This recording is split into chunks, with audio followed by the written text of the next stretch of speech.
Ini kita ngomong soal tahun 2026. Ini kan pelatih belum ada. 2026 kalau toh pelatih ada, kita akan bagaimana? Ya kan udah banyak agenda menunggu ya. Iya. Agenda menunggu. Kalau Maret sih memang FIFA Series ya. Ya maksudnya bukan turnamen yang benar-benar kita tunggu banget lah gitu ya.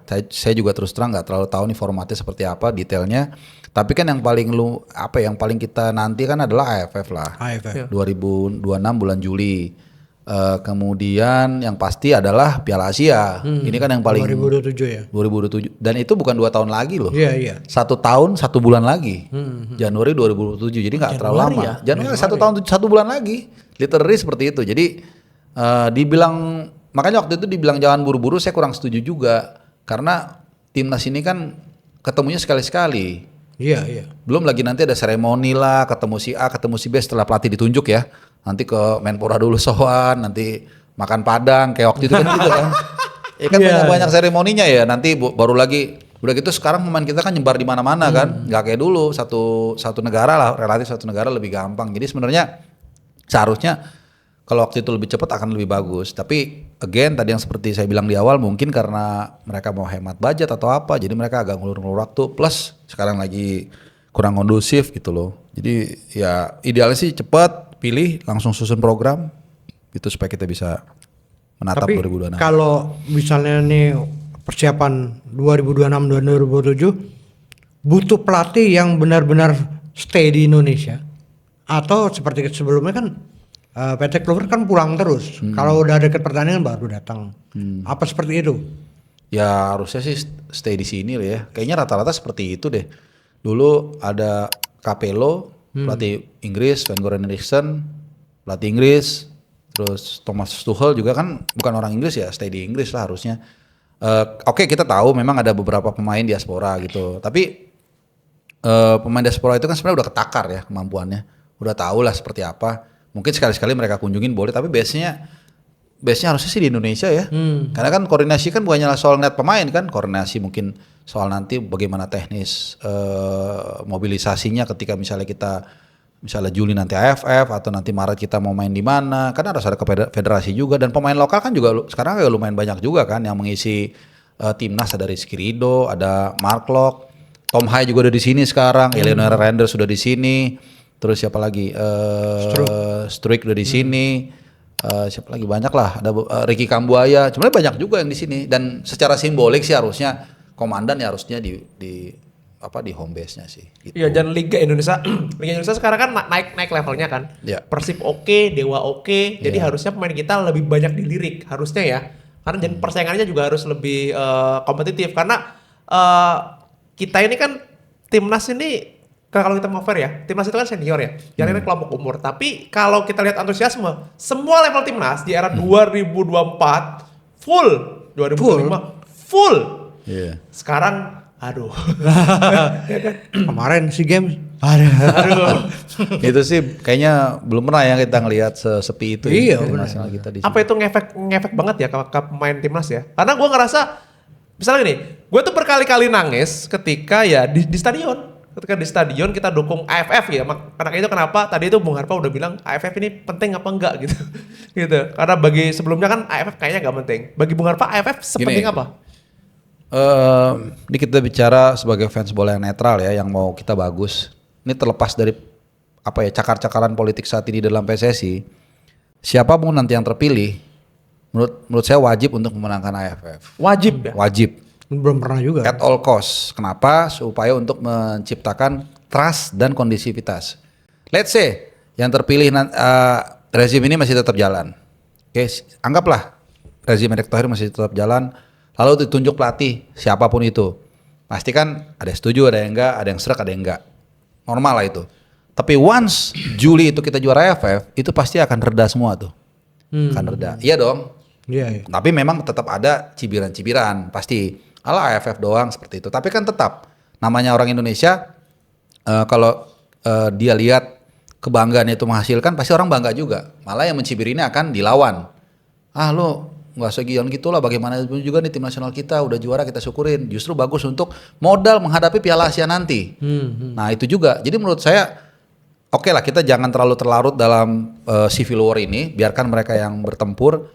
Tapi saran saya, for the sake of our national flag, grab the AFF Juli. Itu meredakan semua, ya agak sedikit, yang situasi panas ini akan membuat kita lebih adem. Akhirnya kita bisa fokus lagi bukan untuk ngomongin federasinya nih, tapi untuk bicara bahwa tim ini akhirnya bisa berprestasi setelah 40 tahun dan punya modal yang penting untuk menatap Piala Asia. Jadi akan lebih positif suasananya gitu.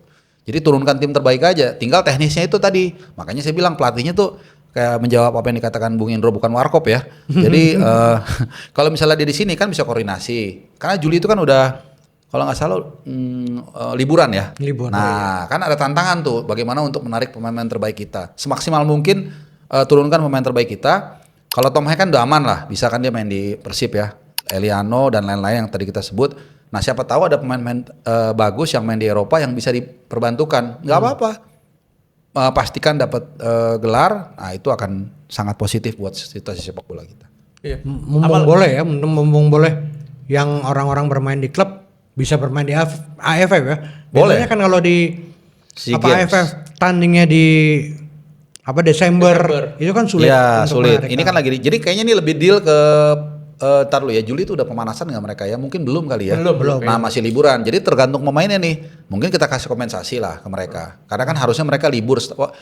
Walaupun itu sebenarnya FIFA Matchday, saya juga nggak tahu. Mungkin federasi ini lebih paham bagaimana sih aturannya, regulasinya. Apakah mereka tetap memang wajib untuk datang karena memang itu FIFA Matchday, atau karena itu liburan mereka berhak untuk nolak? Kita nggak tahu. Intinya pokoknya pastikan bahwa pemain terbaik itu semaksimal mungkin, sebanyak mungkin bisa membela timnas di bulan Juli di AFF nanti. Iya, termasuk calon back AC Milan ya. Jaitses. Gue sih seneng banget ya kalau ada pemain kita itu jadi top level klub yang salah satu klub terbesar di dunia ya. Iyalah, apalagi di Itali kan. Maksudnya kawah Chandra di mukanya pemain bertahan. Main di Milan atau di Juve kan. Juve kan juga kuat bertahan. Walaupun gue berharap dia di Roma sih. Karena saya Romanisti. Kalau beliau berharap di Liverpool. menggantikan Ibo Konate. Berat kalau di Liga Inggris. Iya, benar. Iya, gue juga merasa AFF ini kan kunci untuk kita kembali gairah sepak bola Indonesia ya. Karena jujur aja ya belakangan kan ya kita denger lah kalau kita yang biasa timnas kan kita mengalami pasang surut kita ke stadion ya. Tapi belakangan ini ketika ngomong timnas, gitu. Iya gak sih? Iya, gitu. iya. Dan gini, saya mau umpamakan. Terima kasih. Ini kan lagi kelab nih. Nah, Jadi kalau AFF tuh gitu. masih bisa tarik napas.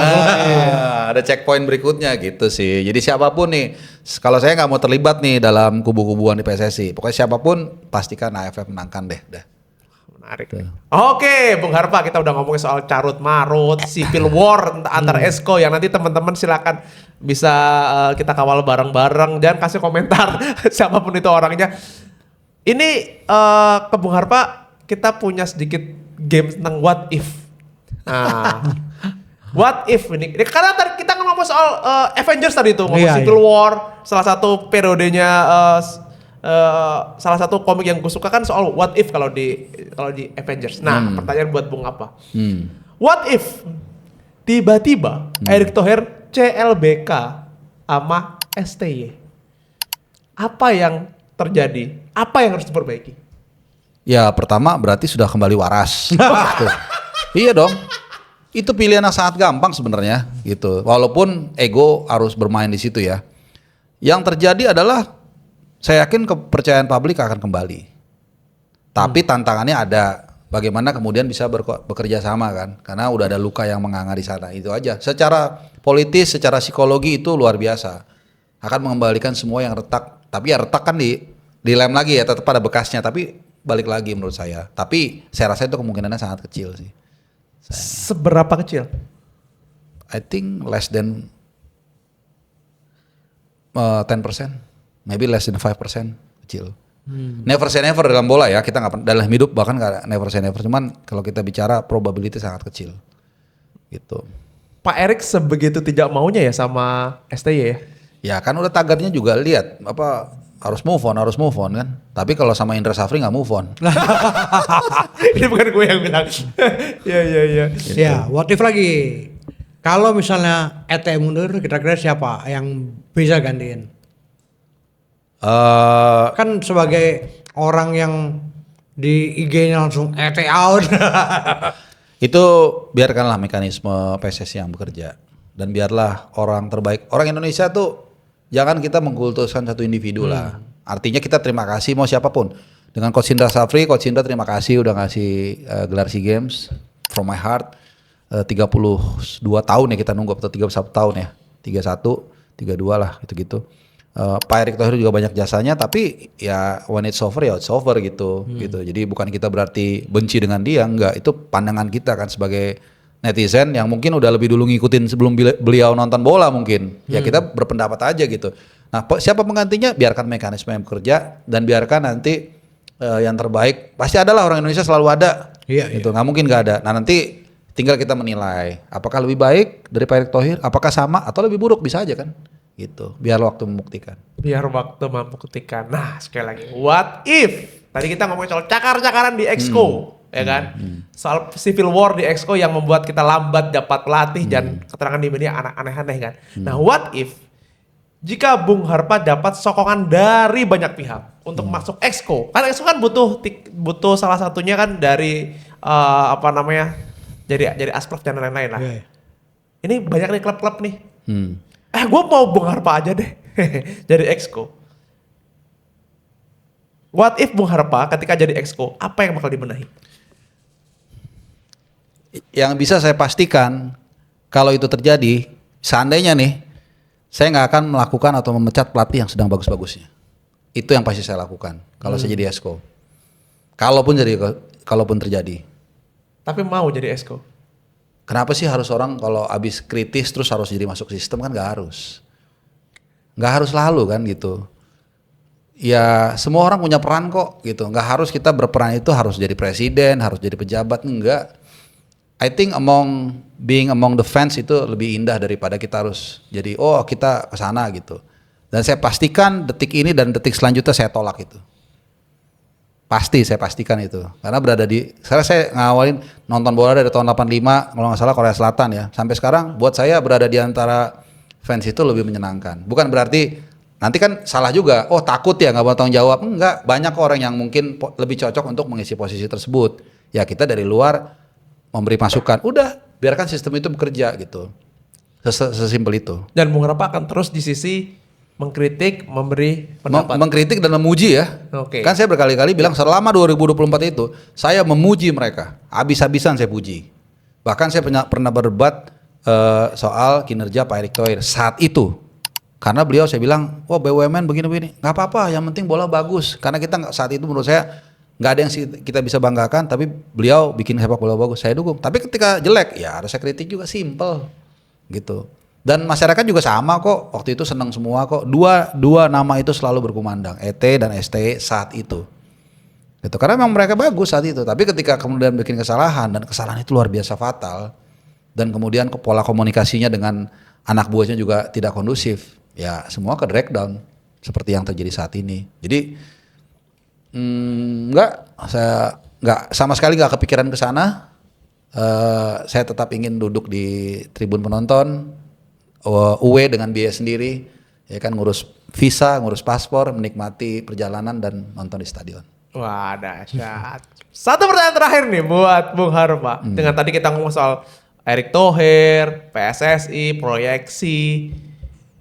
Terakhir, dengan segala carut marut ini, Bung Harpa masih setia dengan tagar Erick out? Tidak akan pernah berubah. Saya yang pertama dan akan terus seperti itu. Karena kesalahan fatal tadi ya. Iya, kesalahan yang sulit dimaafkan dan tidak ada perubahan. Kesalahan itu one thing ya, bisa aja semua orang salah, kita juga pernah salah. Tapi kalau kemudian kita menyadarinya, kemudian ada langkah, mungkin ada ruang rekonsiliasi. Tapi kan saya tidak melihat itu. Kecuali ada sesuatu perubahan besar yang luar biasa dilakukan, yang memang bagus, ya kita buka pintu, kita buka katakanlah rekonsiliasi. Tapi sampai detik ini saya dan mungkin kita semua ngelihat tidak ada arah ke arah sana. Gitu. Jadi masih berlaku tuh tagar ET out. Oke, clear ya. Petisinya udah tanda tangan belum? Clear ya posisinya Bung Harpa bahwa ET out selama tidak ada perubahan apapun yang besar. Iya, yang benar-benar kayaknya boleh juga nih, nggak ada. Jadi nggak berubah ya setelah datang ke podcast masih tetap sama kan? Ini yang gue suka nih. Yang kita kenal seorang Bung Harpa yang mengkritik dengan fair, yang memuji juga dengan fair.